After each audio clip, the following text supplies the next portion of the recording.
नमस्कार दोस्तों, Punjab Kesari Navodaya times team में आप सभी का स्वागत है। इन दिनों में बुली बाई बहुत सुनाई दे रहा है, लेकिन ये बुली बाई तो सब जान ही गए है क्या। इसके बीच में आजकल जो चीज बहुत चल रही है, खासतौर से अब कोविड कोरोना चल रहा है और बहुत सारे लोग फोन पे लगे रहते हैं, इंस्टा पे लगे रहते हैं और इंस्टा पर कई बार हर्ट होते हैं, उनको दिल पे चोट लगती है। सामने वाली चोट तो दिख जाती है, लेकिन दिल और दिमाग पर जो चोट लगती है, हम उसको साइबर भाषा में साइबर बुलिंग कहते हैं। अब ये साइबर बुलिंग क्या है, कैसे हो रहा है, और बता दूं इससे कौन लोग प्रभावित हो रहे हैं, खासतौर से वो यंगस्टर जो अपनी फैमिली से बहुत कुछ नहीं बताते, कितना प्रभावित है, कैसे प्रभावित है। हम इन सभी मुद्दों पर बात करने के लिए चलते हैं मुंबई। मुंबई में हमारे साथ मौजूद है निराली भाटिया। ये साइबर साइकोलॉजिस्ट हैं। आपने शायद ये बहुत नया शब्द है, बहुत ज्यादा नहीं सुना होगा। तो साइबर साइकोलॉजिस्ट निराली भाटिया, नमस्कार। नमस्ते। पंजाब केसरी नवोदय टाइम्स टीवी में आपका स्वागत है। This is something new thing. Cyber psychologist, लोग साइकोलॉजिस्ट के पास जाते थे, लेकिन साइबर साइकोलॉजिस्ट के पास जाते हैं क्यों? साइबर साइकोलॉजी ये वो एरिया को स्टडी करता है जहां पे इंटरनेट टेक्नोलॉजी का हम इंसानों पे क्या प्रतिभाव होता है, यानी बिहेवियरल इम्पैक्ट। हाँ जी, क्या असर होता है, उसकी स्टडी है। एंड अभी जैसे पिछले कुछ सालों में इंटरनेट हमारे जीवन का इतना अहम हिस्सा बन गया है, यानी सुबह उठने से लेकर रात सोने तक सब कुछ, एंटरटेनमेंट, एजुकेशन, रिलेशनशिप, सब कुछ इंटरनेट दुनिया में हो रहा है। तो हेंस ये फील्ड अब धीरे धीरे अपने देश में भी बहुत सिग्निफिकेंट हो रहा है तो बहुत पुरानी फील्ड, बट इंडिया में I have been privileged to be one of the first ones. And पिछले कुछ सालों में बहुत ज्यादा हेल्पफुल रहा है ये काम, क्योंकि हर aspect of life has been influenced internet की वजह से। तो दैट्स हाउ साइबर साइकोलॉजी ये काम शुरू होता है। लोग हमारे पास आते हैं समझने के लिए कि उनके व्यवहार में चेंजेस क्यों आ रहे हैं। खास करके बहुत सारे पेरेंट्स अपने बच्चों को लेके आए हैं। लॉकडाउन पीरियड में तो बहुत ज्यादा बढ़ गए हैं नंबर्स, कि स्क्रीन टाइम बहुत ज्यादा हो रहा है, उसका बिहेवियर पे बहुत असर हो रहा है। कभी कभी बहुत अग्रेसिव या टोटली विड्रॉन हो जाते हैं बच्चे, तो वो है। एंड सिर्फ बच्चे नहीं, इवन अडल्ट्स, उनके रिलेशनशिप में इश्यूज होने लगे हैं, टेम्परामेंट में इश्यूज होने लगे हैं। नॉट जस्ट स्क्रीन टाइम, लेकिन आप क्या कंटेंट देखते हो वो भी आपको बहुत अलग तरीके से इन्फ्लुएंस करता है। मैंने सुना है कि आपने एक साइबर हैरेसमेंट रिपोर्ट एक आई है और उसमें एक अलग अलग तरीके के किस्से सुनने में आए हैं। सुनने में यह भी आया कि कॉलेज और स्कूल गोइंग जो बॉयज एंड गर्ल्स हैं, they are more affected by this cyber bullying. क्या आप हमारे दर्शकों को बताएंगे एग्जैक्टली क्या है और वो कैसे अफेक्टेड है? श्योर। सो मैंने एक एंटी साइबर बुलिंग संस्था शुरू की है जिसका नाम है साइबर बाप, which stands for cyber bullying awareness, action and prevention. ये हमारा एक ऑनलाइन पोर्टल है cyberbap.org के नाम से। यहाँ पे जो भी बुलिंग या ऑनलाइन हैरेसमेंट के शिकार होते हैं वो हमें रीच आउट कर सकते हैं। हम उनकी काउंसलिंग करते हैं, उन्हें गाइड करते हैं, उन्हें मदद करते हैं कि इससे कैसे डील करा जाए, इसको कैसे रिपोर्ट किया जाए, अगर पुलिस केस करना है तो उसमें कैसे हेल्प कर सकते हैं। हम वो सब एरियाज में उनकी हेल्प करते हैं। तो ये जो रिपोर्ट मैंने शेयर की है आपके साथ, ये पिछले साल यानी 2021 में मेरे पास इस संस्था में जितने लोगों ने रीच आउट किया है, जिन्होंने हमसे मदद मांगी है, जिन्होंने अपने साथ हुए बुलिंग के बारे में हमसे शेयर किया है, उसके बेसिस पे ये हमने तैयार किया है। तो जैसे आपने देखा स्टैटिस्टिक्स की, ज्यादातर लोग जो बुलिंग का शिकार हुए हैं वो एज ग्रुप 18 to 30 वाली कैटेगरी में ज्यादा है जिन्होंने रिपोर्ट भी किया है। अब ये जो एज ग्रुप है ये सोशल मीडिया पे बहुत ज्यादा एक्टिव है, खास करके इंस्टाग्राम जैसे प्लेटफॉर्म पे, जो अगर हम उसे अच्छे माध्यम के लिए यूज करते हैं तो डेफिनेटली बहुत स्ट्रॉन्ग प्लेटफॉर्म है। बहुत सारे बच्चों ने अच्छा काम भी किया है, लेकिन ये प्लेटफॉर्म्स बुलिंग की भी बहुत बड़ी बड़ी जगह बनते जा रहे हैं, ब्रीडिंग स्पेस फॉर बुलिंग। यहाँ पे जो अनोनिमिटी ये प्लेटफॉर्म ऑफर करते हैं उस वजह से बहुत सारे बच्चे इसका शिकार भी हो जाते हैं। यानी वर्बल अब्यूज बहुत ज्यादा है, ट्रोलिंग बहुत ज्यादा है, और ये जी। सारा जो अब्यूज है ये शरीर पे कहीं दिखता नहीं है, ये कोई फिजिकल मार नहीं है, so it's an internal wound, emotional wound है। यानी आपको अगर आप सुबह उठो और अपने फोन पे आप देखो कि आपको किसी ने गाली वाले मैसेजेस दिए हैं, उसका सीधा असर होता है आपके मानसिक ओवरऑल दिनचर्या पे। वो आपको लो कर देता है, एक डर सा लगा रहता है कि अब और क्या मैसेज आएगा, कोई आपको धमकी देता है। तो ये जो इमोशनल इम्पैक्ट है, ये हमने ज्यादातर स्टैटिस्टिक्स इसके इर्द गिर्द बनाई हुई है कि किस तरह से वो मैं इम्पैक्ट दर्शकों को बता देता हूं कि जो निराली भाटिया ने जो ये रिपोर्ट जारी की है, रिपोर्ट एक आई है, उसमें यह है कि जो हैरेसमेंट रिपोर्ट है वो 12 प्लेटफॉर्म है, 12 अलग अलग प्लेटफॉर्म में सबसे ज्यादा जो ट्रोलिंग की प्रॉब्लम्स हैं वो इंस्टाग्राम पर है। निराली, हमें हमारे दर्शकों को बताएं कि इसके जो इमोशनल इम्पैक्ट हैं या किस किस तरीके से लोग तंग करते हैं। एक तो ट्रोलिंग है, एक सेक्सटोर्शन है, एक सेक्सटिंग है, और क्या क्या तरीके हैं जिससे लोग तंग करते हैं और ये बातें सामने आती हैं। सो हैकिंग एक दूसरा तरीका हो गया। जी। बहुत सारे लोग यहाँ पर एक दूसरे का इंस्टाग्राम अकाउंट हैक कर लेते हैं और फिर उन्हें ब्लैकमेल करते हैं, क्योंकि जी। इंस्टाग्राम पे फॉलोवर्स बढ़ाना ये बहुत ट्रेंडिंग है, खास करके युवा पीढ़ी में सबको आज यंगस्टर्स एक में। इन्फ्लुएंसर बनना है। तो they R G. Very sensitive कि मेरा इंस्टाग्राम अकाउंट पे ज्यादा फॉलोवर्स रहे, ज्यादा ये, और जब ये अकाउंट हैक हो जाता है तो उसका एक जो शौक लगता है वो बहुत ये होता है। और इसका ब्लैकमेल भी बहुत ज्यादा हो रहा है कि अगर आपको इंस्टाग्राम अकाउंट वापस चाहिए तो या तो पैसे या तो फिर सेक्सुअल फेवर्स मांगे जाते हैं। ओ। दूसरा जो इंस्टाग्राम पे बहुत ट्रेंडिंग है खास करके मेल विक्टिम्स के साथ, वो है सेक्सटॉर्शन। यानी फीमेल आईडी से, फेक अकाउंट से उनको एक फ्रेंड रिक्वेस्ट आती है और फिर बातों का सिलसिला शुरू होता है। एंड उसी में उन्हें ल्योर करते हैं कि चलो अब हम वीडियो कॉल करते हैं, या फिर वो एक वीडियो कॉल करते हैं, उसमें सामने एक क्लिप चल रही होती है लड़की की, जो थोड़ी बहुत पोर्नोग्राफिक क्लिप होती है, जो इस मेल विक्टिम को रिक्वेस्ट आती है, फॉलो रिक्वेस्ट, एंड फिर बातचीत शुरू होती है और उन्हें बातों के जरिए ल्योर करते हैं सेक्सटिंग की तरफ, एंड फिर बोलते हैं कि चलो वीडियो कॉल करते हैं। एंड जब वीडियो कॉल शुरू होता है तो सामने एक पोर्नोग्राफिक क्लिप चल रही होती है, और बहुत सारे केसेस में ये जो मेल विक्टिम्स हैं वो भी अपनी टी शर्ट वगैरह उतार लेते हैं, फिर वो क्लिप रिकॉर्ड करके इन्हें एक्सटॉर्ट किया जाता है, तो इसे सेक्सटॉर्शन जी। कहते हैं। एंड जी।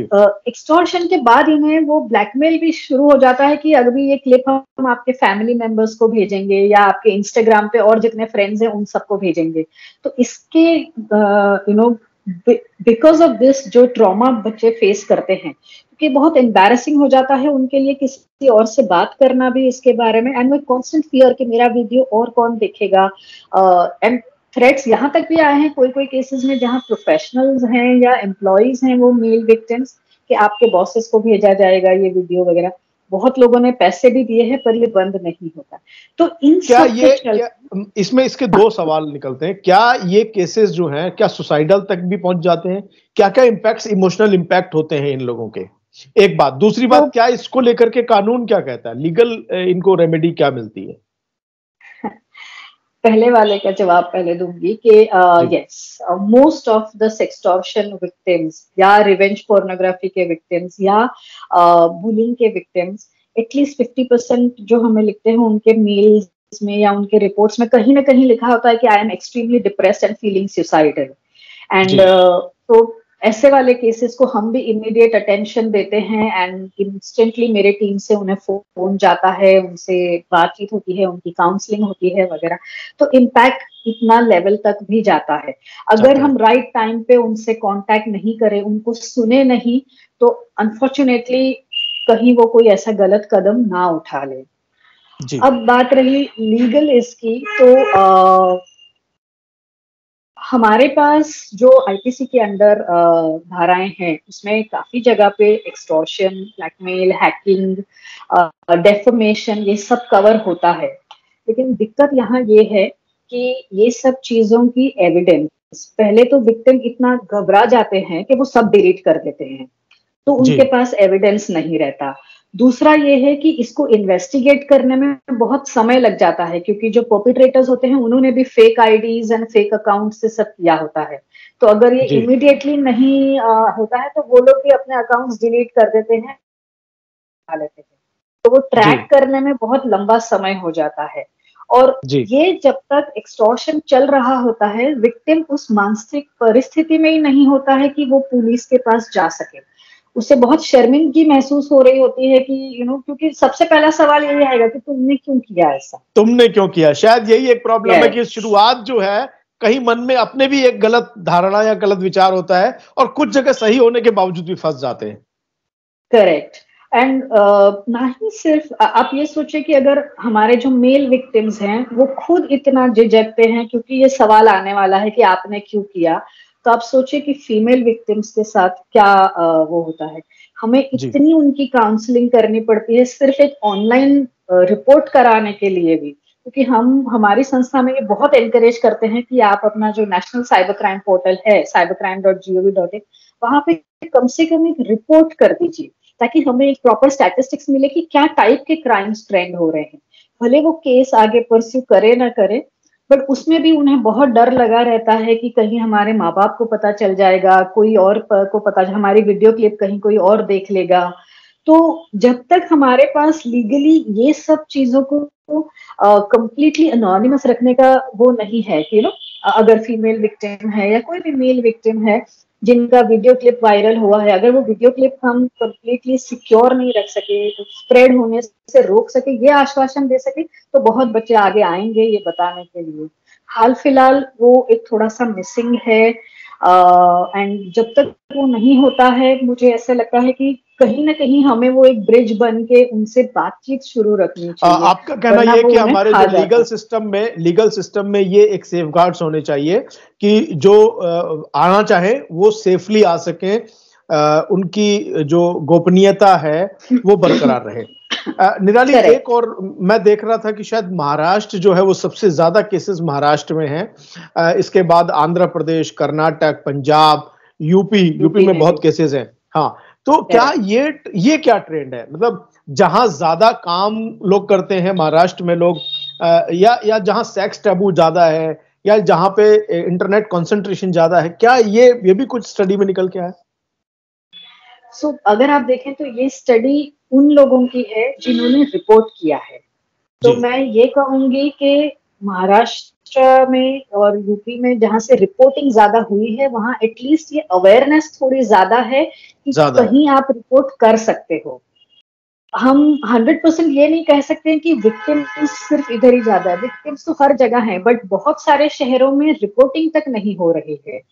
तो वो एक फर्क है। दूसरा ये है कि यहाँ पे क्योंकि हम देखते हैं कि हाँ, पेपर में आए दिन आता है कि ये केस इधर सॉल्व हुआ, ये केस इधर सॉल्व हुआ, तो वो भी एक थोड़ा सा विक्टिम्स को उत्साहित करता है कि नहीं मैं भी एक रिपोर्ट करूं। तो उस वजह से I will say, end of course ये है कि इंटरनेट यूसेज कुछ शहरों में ज्यादा है। ज्यादा है। तो जी वो एक बहुत ही अहम रीजन है कि यहाँ पर क्योंकि अवेयरनेस ज्यादा है, इंटरनेट यूज ज्यादा है, इंस्टाग्राम की अवेयरनेस ज्यादा है, तो इन स्टेट्स में क्राइम भी उस हिसाब से बढ़ रहा है।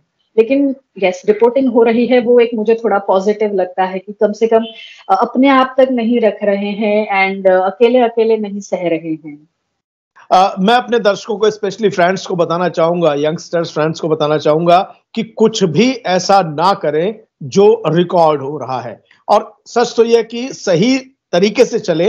अगर आप इंस्टाग्राम पे हैं तब भी सेक्सटिंग या सेक्सटॉर्शन या किसी भी तरीके की ऐसी भाषा का इस्तेमाल ना करें जो कल को आपके लिए परेशानी का सबब बने। निराली, मैं चाहूंगा कि इन सबसे बचे कैसे, इस पे जरूर आप कम से कम 3 पॉइंट हमें, हमारे दर्शकों को बताएं। श्योर। इंटरनेट ये बहुत अभी सिग्निफिकेंट पार्ट हो गया है, तो जी इसे हम बंद तो नहीं कर सकते, या ना ही मैं ये कहूंगी कि आप यूज मत करें।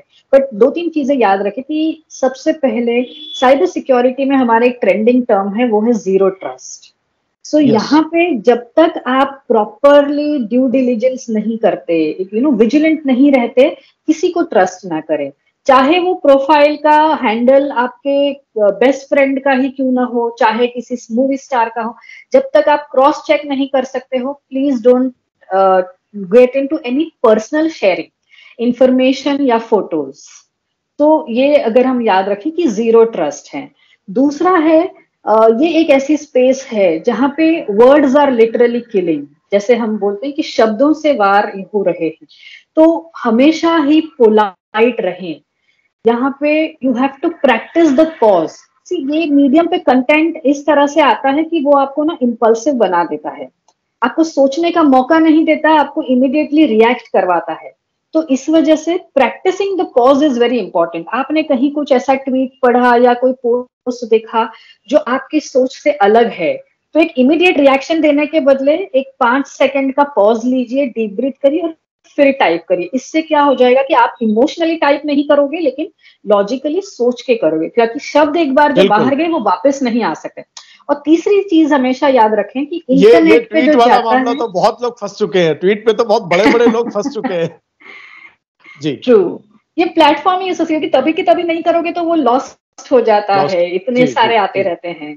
So practicing the pause helps.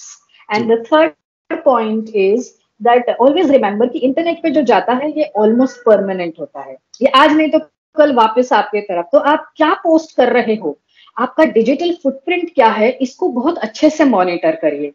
जो आज के लिए आपके लिए मजेदार है वो शायद कल ना हो। यानी स्मॉल एग्जाम्पल देती हूँ, बीच में ना ये बहुत सारा ट्रेंड चला था कि वो स्नैपचैट वाले फिल्टर्स लगा के लोग अपनी सेल्फीज अपलोड करते थे, वो cat ears and you know bunny rabbit वाले टीथ लगा के वगैरह। ये बचपन तक सही लगते हैं, लेकिन इंटरनेट पे ये फोटो हमेशा रहेगी। कल उठ के जब आप यूनिवर्सिटीज में अप्लाई करोगे या जॉब के लिए अप्लाई करोगे, तब ये सारी चीजें सरफेस होंगी एंड वो एम्बैरेसिंग बन सकती है। तो अपने डिजिटल फुटप्रिंट्स मॉनिटर करना ये बहुत जरूरी है कि हम पीछे क्या छोड़ रहे हैं, और वही पोस्ट करें जो इवन फ्यूचर में यूजफुल रहेगा। अभी का एंटरटेनमेंट कल आपको महंगा पड़ सकता है, ये याद रखें। तो these are 3 important points. I think अगर हम इन 3 चीजों का ध्यान रख लेते हैं, and always being polite, practising the pause, monitoring what you are leaving behind, और जो पहला मैंने कहा था जैसे कि सॉरी कि यहाँ पे आप जितना प्राइवेट रख सको अपनी इंफॉर्मेशन प्राइवेट रखिए। तो ये अगर हम खुद को बचा के रखिए, खुद को बचा के रखिए, कदम संभाल कर चलिए, क्योंकि ये डिजिटल वर्ल्ड जो है वो किलिंग वर्ल्ड है, ये कभी भी आपको मार सकता है। और आपने जो आज टेढ़े मेढ़े फोटो चला दिए, यानी मैं ये जो हाथ लहरा रहा हूं, ये पूरा इस वर्ल्ड में रिकॉर्डेड है और ये कभी भी आ सकता है। निराली, आप हमारे साथ जुड़े, आपका बहुत बहुत धन्यवाद। और एक बार फिर मैं दर्शकों को अलर्ट कर देना चाहता हूं, cyber world is killer world, so be aware. और साइबर बुलिंग के अगर शिकार हो तो निराली से जरूर बात करें, आप हमसे बात करें, हम आपकी बात निराली तक पहुंचाएंगे। धन्यवाद, थैंक यू सो मच।